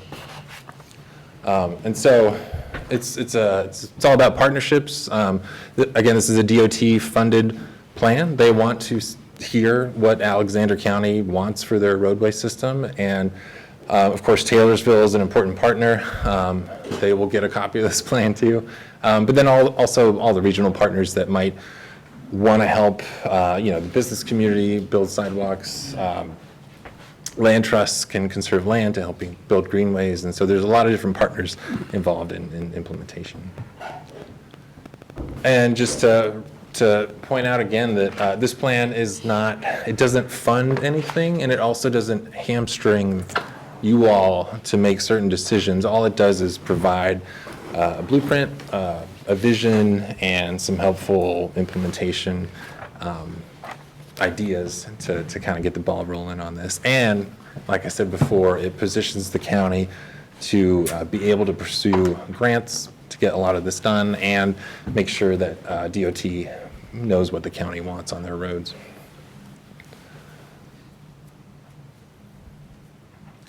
And we can just scroll through this, but this is we have an action plan in the implementation chapter, which lays out 40 or 50 different recommendations for short-term, medium-term, long-term, and then recurring actions that the county can consider.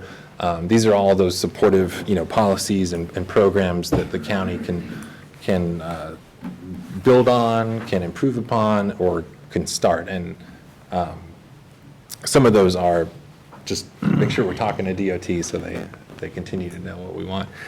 And like I said, this is just a vision for the community. It's built on public input. It's built on previous plans, including the comprehensive plan. And at the end of the day, it's just a helpful guide. So when you're building out the sidewalk system, when you're talking to DOT about exciting projects, you have this to fall back on. And that's all I have. Thank you. Yeah. Any questions? So this is just a plan of what could happen. I was looking through there, some of it's 3 years, some 5 years, so it'll come in integrals, kind of in steps. Yeah, and like that action plan is just, it's recommendations. So it's up to county staff, you all, to decide what you want to move forward with. You know, some things we say they're short-term, but you might decide to put them off for a few years. There's nothing in there that's like, you need to get this done now. It's mostly, here's what we could do in order to reach this vision. But, you know, if you wanted to build everything in here, it's a decades-long process. It's millions of dollars, hopefully from the state, not from local coffers. It's really just, here's what the community has said that we would value, and you can kind of implement it however you all see fit. You know, piecemeal, it could be this now, this 5 years from now, this when that DOT project comes through, so. But there's no guarantee from DOT that they're going to pay for this. The only thing I will say is that it really does help having an adopted plan. So if next time they come through and say we're going to do a widening or whatever it is, you can say, have you seen the plan? Implement this part Yeah. of it. And if I can just add there, they almost certainly won't pay for it if we don't have it in a plan. Okay, all right. Thank you. Anything else? Thank you, sir. Thank you. Gentlemen, I'd entertain a motion to approve the walk and bike multimodal transportation. I got to close the public hearing, I got you. And if we would, at this time, I'd entertain a motion to close the public hearing. I was about to forget it's a public hearing. Mr. Chairman, I make a motion that we close the public hearing pertaining to the bike and walk. Okay. Second term. Okay, motion's been made to close the public hearing. All those in favor indicate by raising your right hand. Now I'd entertain a motion to approve the walk and bike multimodal transportation plan. Mr. Chairman, I make a motion that we approve the walk and bike multimodal transportation plan in hopes to convince the state of North Carolina and the Department of Transportation to provide us funding. Motion's made. Is there a second? Potentially. Second. Motion's made and second. Any discussion? All those in favor indicate by raising your right hand. Those opposed likewise. Motion carries. Thank you. Okay. Thank you very much. Item number 11 on the agenda, port presentation resolution direction to expenditures of opioid settlement funds. Shannon Childers and David Moose.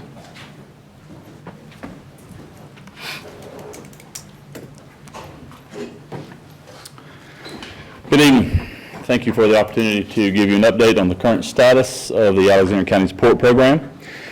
Go ahead and go to the next slide. In 2023, when we first initiated the PORT program, we started by creating protocols, identifying needs within our community, identifying resources that offer support for substance abuse. At that time, we only had RHA and ARMS, and identifying and having discussions with individuals with lived experience to help us reach out into our community, which we recognize as peer supports.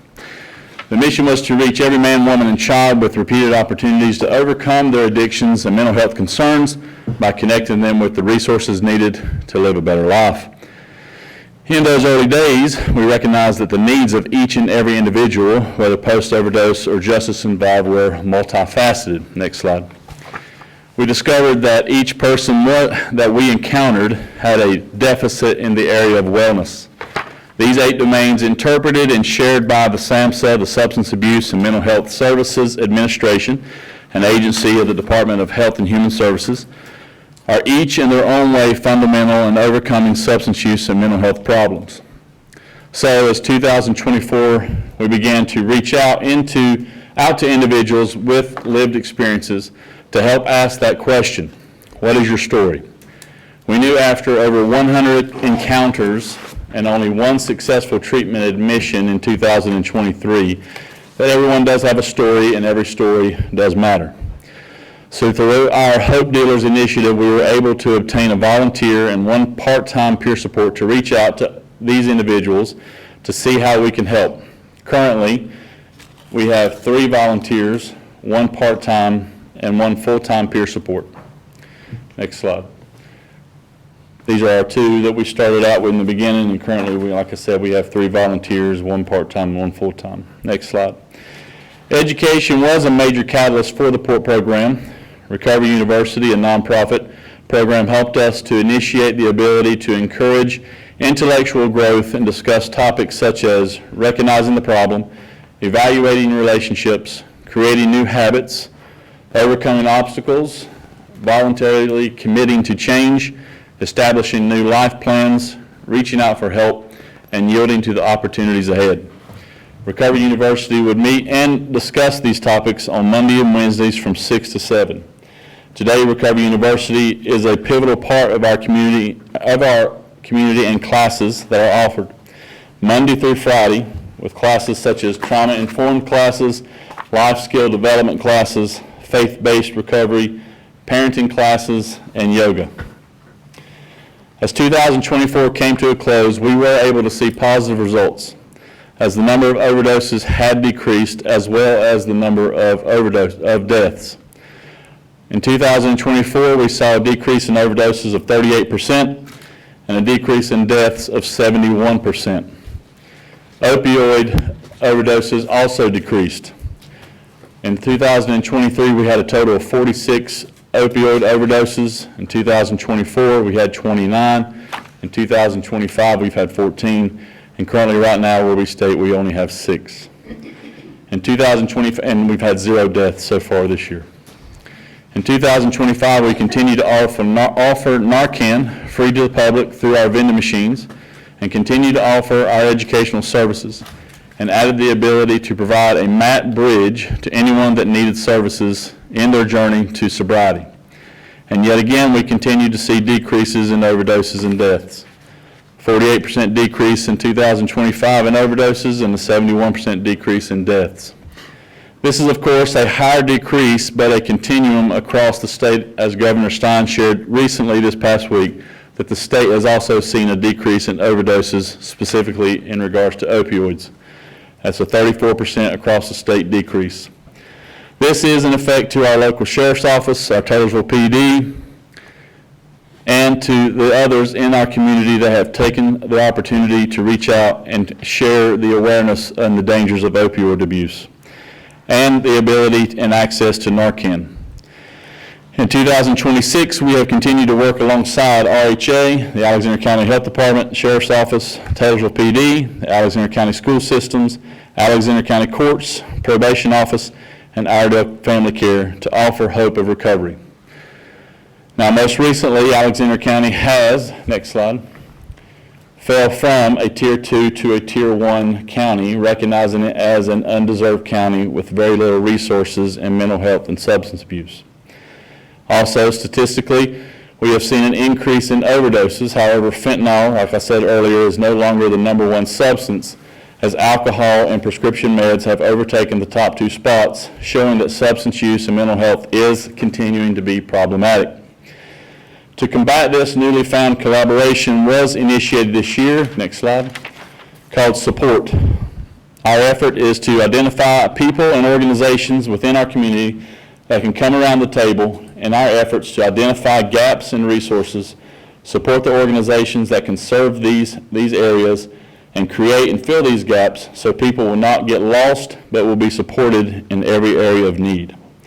Since its launch, next slide, we've had the opportunity to work together to support the school system with our Prom Promise. This was a very successful event where we talked about the dangers of opioid and substance abuse. We were able to give out T-shirts, and we were able to get a signature of all the individuals that were going to stay sober over Prom Promise weekend, as well as create a larger ecosystem of recovery and mental health wellness. Organizations such as Daniel's House Recovery, which is our first men's transitional housing for anybody who is coming out of incarceration straight into homes, where one of the biggest needs is homes for these men and women.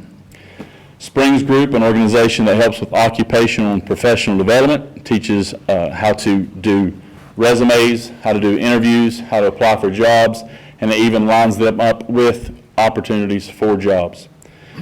Shea Ministries, an organization that serves the homeless with clothes and prescription medication. Shea Ministries has also been pivotal in our efforts to create our very own local reentry council, in which former Governor Cooper and Governor Stein created in their 2030 initiative.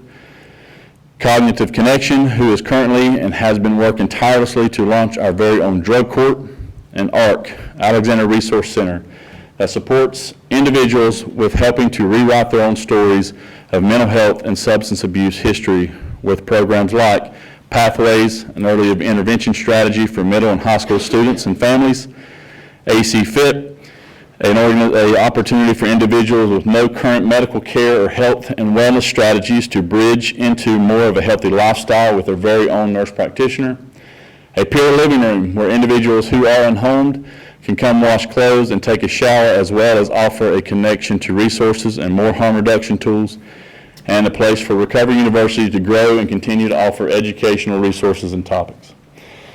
In summary, the PORT program continues alongside past, present, and future organizations to focus on the needs of those who continue to struggle with mental health and substance abuse disorder. And I'm excited about the future opportunities and the resources that are currently right now being developed. I want to thank our local emergency services, EMS, Sheriff's Office, Taylorsville PD, Alexander County Health Department, Alexander County Social Services, as well as all of you county commissioners and our county manager, and our county leaders such as David Moose, Ben Falkenberry, and the Finance Department for continuing to put the focus and importance of turning the curve in the areas of mental health and substance use disorder. Thank you.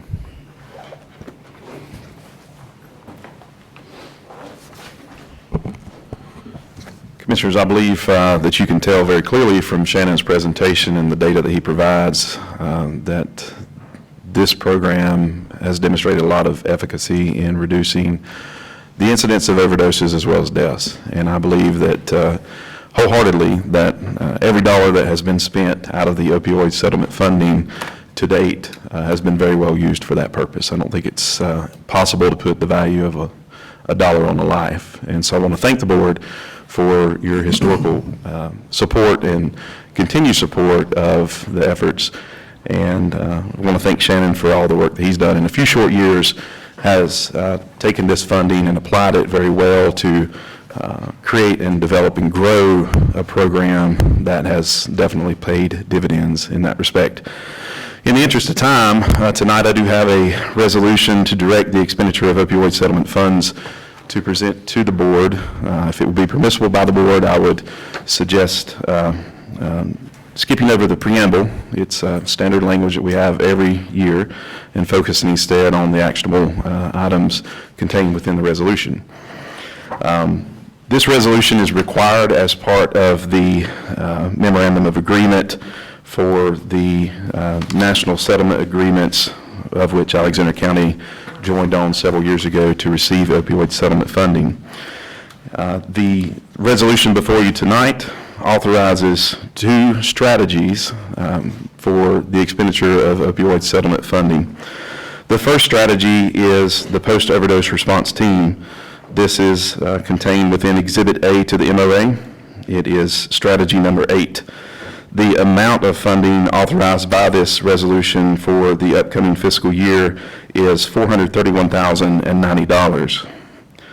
The proposed start date for the authorization of that funding expenditure would be July 1 of 2026, and the end date would be June 30th of 2027 to run concurrent with the fiscal year upcoming. The post-overdose response team, community paramedic, provides initial response and follow-up care to patients who have experienced non-fatal drug overdoses in order to connect them to the resources for addiction treatment, recovery support, harm reduction services, primary health care, and other services and support that they may need to improve their health or well-being. This funding will represent upcoming year 4 of funding allocated to the program and will provide the continuation of services from the prior year. The Port Community Paramedic Program will be provided through Alexander County Emergency Medical Services, which is a department of Alexander County government. The second strategy authorized by this resolution is the harm reduction vending machine. That strategy is also contained within Exhibit A to the MOA, and it is strategy number 7. The amount authorized by this resolution for that strategy is $15,000 for the upcoming fiscal year. The start and end dates are the same, July 1, 2026 through June 30th, 2027. The harm reduction vending machine project placed 2 vending machines at strategically identified public locations within Alexander County during fiscal year 25 to allow unrestricted daily access to harm reduction supplies for the general public.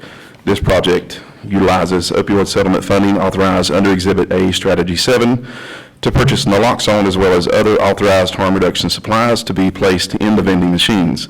This authorized strategy represents a continuation of this service through year 3 of providing the harm reduction vending machines in Alexander County. The Alexander County Emergency Medical Services, along with the Alexander County Port Community Paramedic Program, will provide those services for this strategy. The total dollar amount of opioid settlement funds appropriated across the above named 2 strategies is $446,090. It is staff's recommendation that the board consider approving the adoption of this resolution. Be glad to answer any questions. It's a good presentation. It's a good program. Appreciate what you guys are doing, and ladies are doing, to make this thing effective in Alexander County. I think it's one of the things that's most important to our people who have problems. And I thought it was a little strange to hear that no longer is fentanyl one of the main drugs. It's prescription and alcohol. And it's just amazing how even though what this did for our community and what it did for the state of North Carolina across the nation, it's still prescription drugs. You know, it's still not a good thing, and it's still got to be worked on and be, it's a fight every day, especially for people who are addicted. Agreed. Jim, I'd entertain a motion to approve the resolution directing the expenditures of the opioid settlement funds this time. Make a motion, we approve the opioid settlement fund expenditure. Second. Motion's made second. Any discussion? There being none, all in favor indicate by raising your right hand. Those opposed likewise. Good deal. Keep up the good work, gentlemen and ladies. Thank y'all. Thank you. Thank you very much. guys. Thank you. Item number 12 on the agenda, budget ordinance amendments number 29 through 31. County Manager, Mr. Justin Mundy. Thank you, Mr. Chairman. So there's 3 budget ordinance amendments in front of you for consideration tonight. Number 29, this is to increase the Health Department budget for grant funds from the Child Fatality Case Reporting and Prevention State Funds. It's also to increase the library budget for the receipt of a Library Service and Technology Act scholarship grant for a staff member who attended the Association of Rural and Small Libraries Conference and donations received. Number 30 is to budget for the closeout of the Bethlehem Park Capital Project and transfer the remaining general fund cash contribution back to the Article 44, Section 524 sales tax cash account.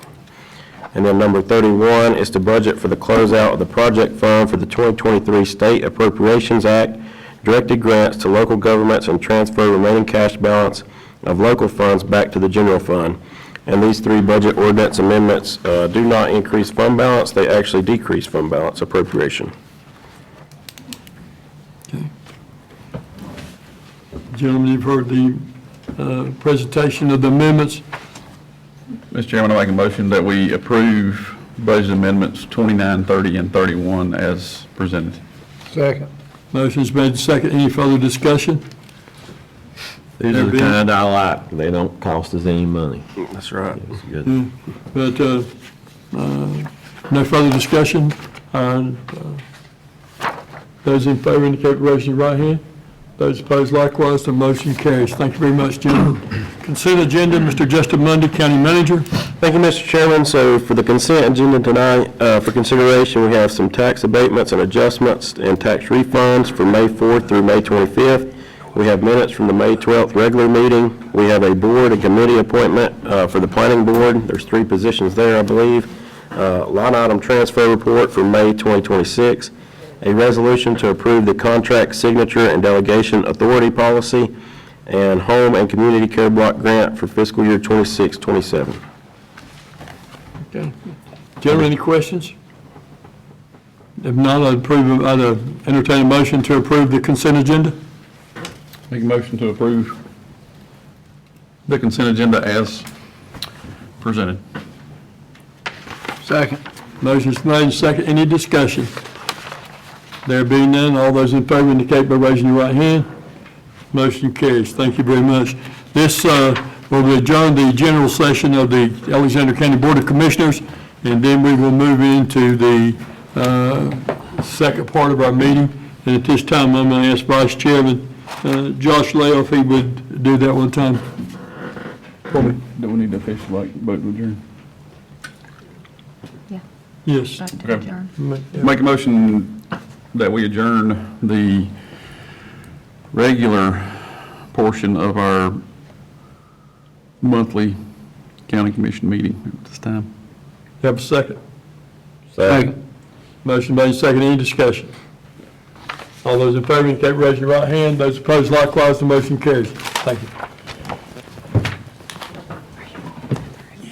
Anybody that would like to leave, please do so. But we're going to jump on in, per Chairman Larry Yoder, we're going to jump on into the health stuff pretty quickly. The Consolidated Human Services, excuse me. My God, is anybody gonna be left? Anybody left? Larry asked me to go ahead and open it. He said he had to go to the bathroom. Okay. Let's do it. All right. At this time, We got 3, we got quorum, let's do it. At this time, per Chairman Larry Yoder, I will call the June 1st Consolidated Health and Human Services Board meeting to order. Item number 1, we just completed. Item number 2, Public Health Report. I would recognize Billy Walker, Health Director.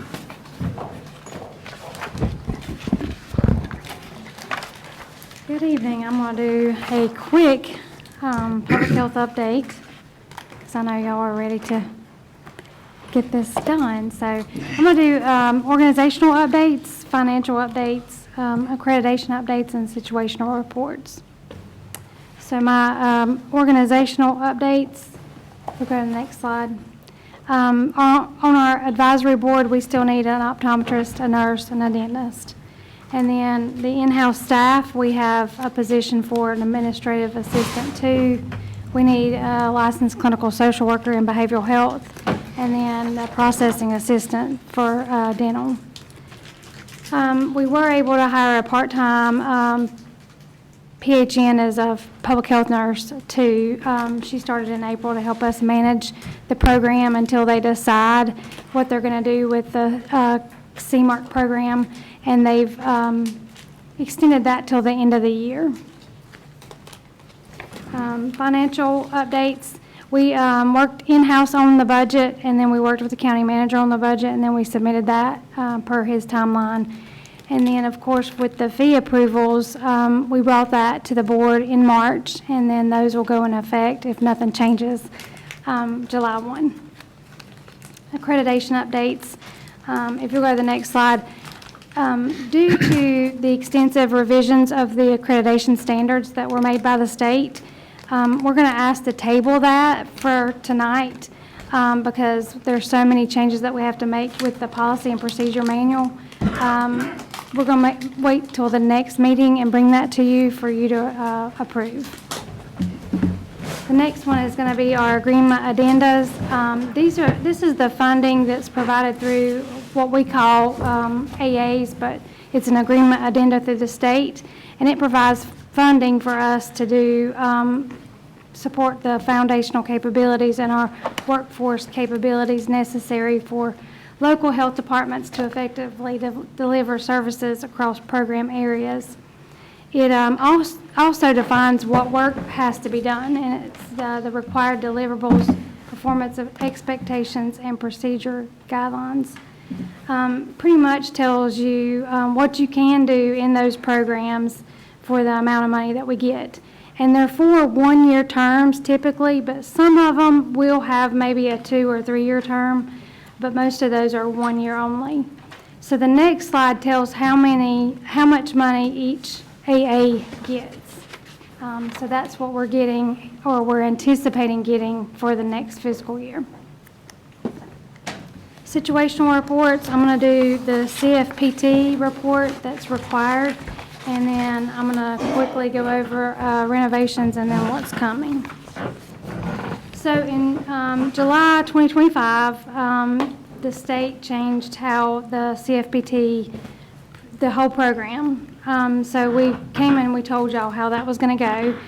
And there's a new system for the reporting that we have been trained on. And the 4 components now are the local team, which is us, and then the state has offices, which is the Child Fatality Prevention, and then North Carolina Child Fatality Task Force, and then the medical examiner's child fatality staff. And back on the side, we actually gave helmets, so I put a picture of a helmet over there. The sheriff's department and along with the Safe Kids Coalition, they were able to give 10 of the, I guess that's motocross helmets. I don't have a son, so I don't know what those are actually called, but we purchased those with the money that was given from the state for this program, and they gave 10 of those out at the Safe Kids Coalition. So the role for the Board of Commissioners and the Health and Human Services Board is to receive the annual report, which is what I'm given tonight, and make recommendations for the prevention of child abuse, neglect, and death, and then advocate for system improvements and needed resources, and then appoint members to the local team. Next slide. So for the report that we sent in, and I think we sent it last week, and we had to submit this to the state. We did 5 deaths that had occurred, and this was in 2024 because it's always a year behind. And so in 2025, we did 2024's deaths. So we didn't have any system improvements or needed resources for those reviews. And so we met 4 times, and that was what was required by that addenda for the state. The health department staff and the Safe Kids Coalition, they worked to provide those helmets. And then we did decide that we need all those team members who have been appointed to the team to come to those meetings with us to discuss the deaths. And actually, the state consultant, she came to that meeting and she said it's important for all those team members to show up and to be verbal. So that was one of the recommendations. And on the side, we put a thank you for your participation with this, the opportunity for our local team to serve and your support. Renovations, we were actually able to put or have our new windows put into the annex building. So the silver ones are the old ones, and the new dark ones are the new ones. So we're hoping that this will help to be more energy efficient. And when I put noise reduction, you could actually hear the band at ACHS playing. And they would blow the curtains on windy days. So we're excited about having new windows. What's coming, I put the next couple months. In yellow, you will see our date for the accreditation site visit, which is really, really important. And that's it. Any questions? Very good. Thank you. Good report. Thank you. Good job.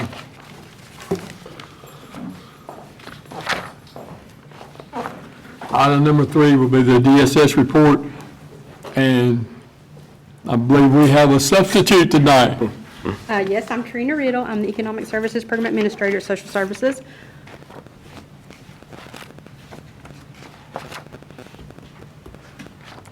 So I'm going to talk about the HR 1 and the House Bill 696 updates. For HR 1, there's several updates for Medicaid. Beginning in October of this year, 2026, the only coverage provided for non-citizens will be emergency Medicaid coverage and presumptive eligibility, which covers pregnant women for labor and delivery. Beginning in January of 2027, we have 3 new updates for Medicaid. We'll be required to enforce work and community engagement requirements.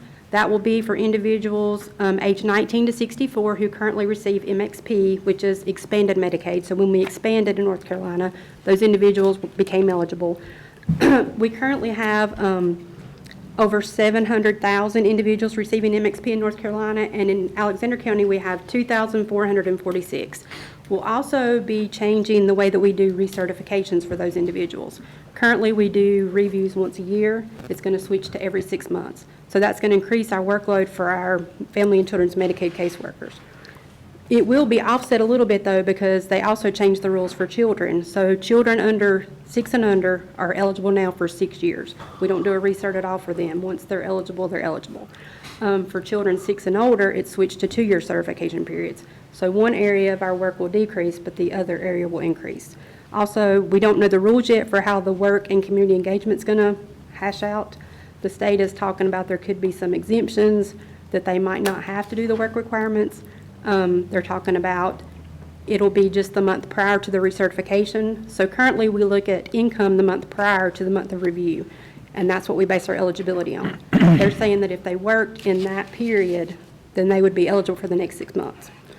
So I'm not sure exactly how that's going to work yet. They're supposed to have some more training coming up in June or July. They're not sure yet. They're also going to limit retroactive coverage beginning in January. So currently, if you apply for Medicaid, you can receive retroactive coverage for the 3 months prior to the month of your application. That's going to reduce to 2 months for anyone that applies other than MXP individuals, and they'll just be eligible for 1 month. And of course, they have to be income eligible before they can get that service. And they also have to have a need as far as like a hospital stay or something that they need assistance with. For the SNAP program, all of those changes for HR 1 have already been implemented except for 2. Beginning in October, the county reimbursement rate is going to go from 50% for all county FNS employees down to 25% reimbursement. And also, they're going to require matching funds from the counties if we have an error rate above 6%. So the state is really working hard to try to get our error rate down below 6% in 2026. And currently, the rate is at 7.01, and that was for the month of May. And the next rate release will be June 30th. So we're hoping to be below 6%. As far as the House Bill 696 updates, I don't have a lot of information about that bill. I actually have a webinar tomorrow. It's like a 2-hour webinar that they're going to discuss all those changes. They are going to talk about the community engagement requirements and limiting the use of self-attestation when determining eligibility, and also an increase in copays for Medicaid. So hopefully after that meeting tomorrow, we'll have more information. Our vacancies at DSS, we currently have a vacancy rate of 7%, and we are still, of course, trying to hire child welfare and economic service applicants. Our foster care, we currently have 50 children in DSS custody. We have 7 children in LINKS and 5 children in the 18 to 21 program.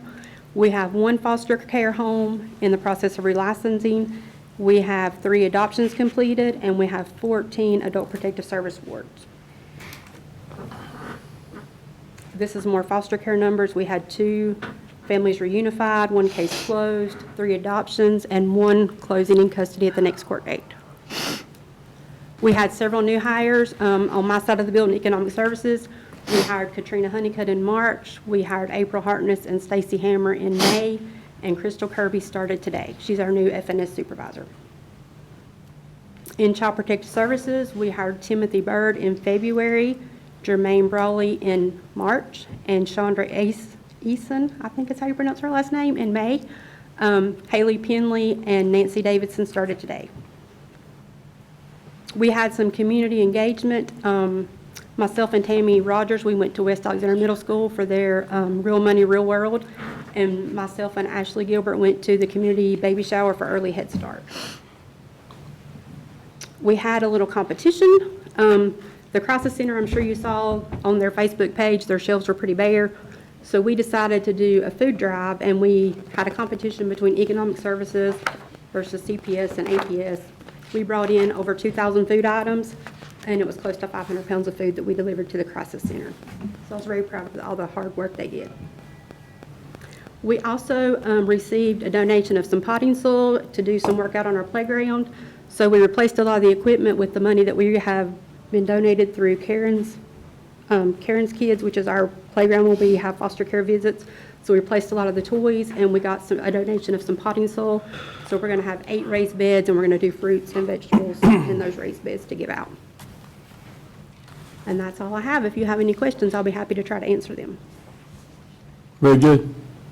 Thank you very much. Thank you. Thanks a lot. And agenda item number 4, Senior Center Report, Christy Hunt, Senior Center Director. Good evening, everybody. Good Okay, I'll evening. try to make this quick. I know we're all tired. So very quickly, we'll roll into these. We've had a little bit of a staff change. Our wonderful Assistant Director, Vicki Martin, decided to retire earlier this year.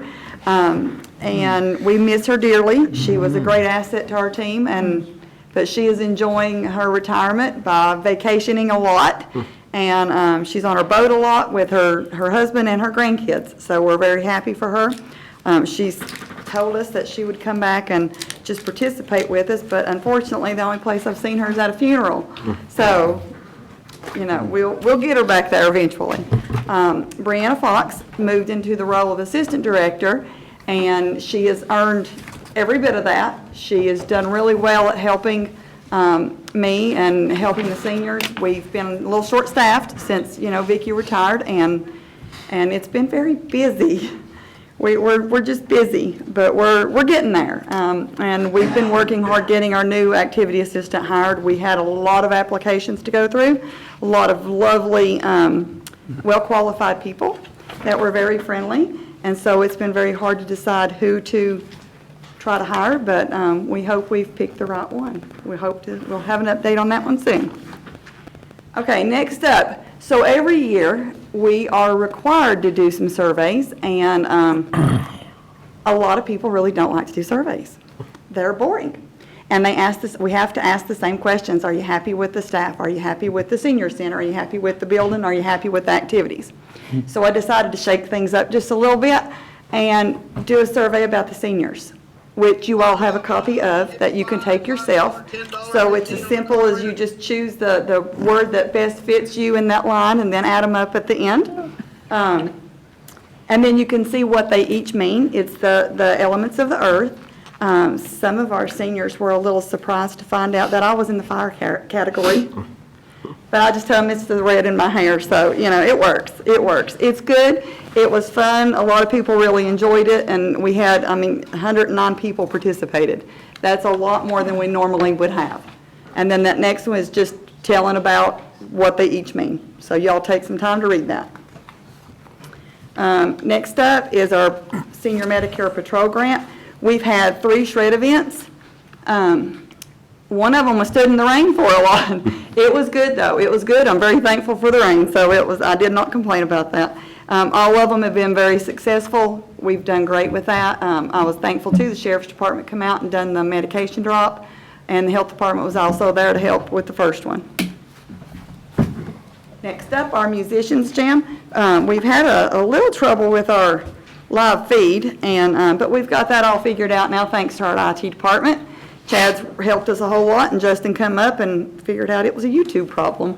Not So that Justin. it was, I'm sorry, not that. Not this Justin. Not that Justin.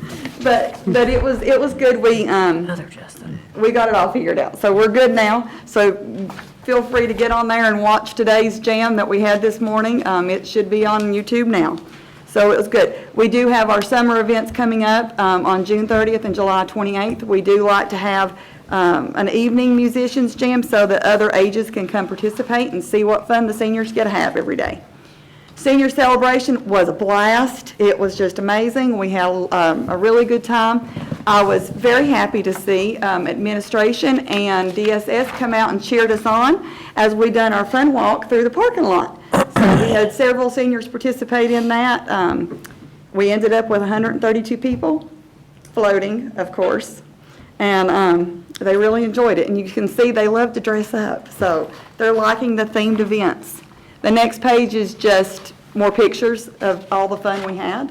You can see them dancing and playing games and just loving it. So very happy to be there, very happy to be able to entertain them best we can. Next up was our day trips. We're continuing to do these. We've already been on several. We've added some new ones. Of course, my favorite is the zoo trip because I get to take them on that one. And we always have a good time there, and it's really good. We actually added in going to get strawberries this year. So that's always fun too. Sometimes the smaller trips are fun just as much as the day-long trips are. So coming up this Friday, we do have a Red Cross blood drive. Anybody that would like to donate blood, I'm sure it is well appreciated. We are having an elder abuse awareness seminar. It's that time of year again during our monthly lunch. And then North Carolina Works is coming out for a job fair. Bam. Okay, and then we're having our senior summer sale this year. We had right at 300 people that come last year. So the farmer's market comes and sets up, and it's great. We had some food trucks last year, and we're hoping to have some more this year. And then another one of my favorite events, Ice Cream Social and Grandparents' Day. And there's the dates for that, and all ages are welcome because we like to feed everybody that wonderful ice cream because it's fun.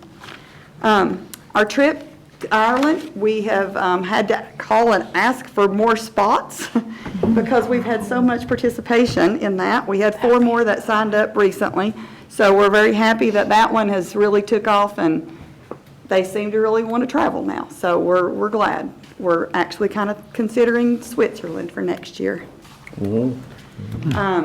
Medicare savings, we're rolling right along with that. Last month was an extremely busy month. I saw 49 people, just myself. So it was very busy. It doesn't have to be open enrollment for it to be busy with this.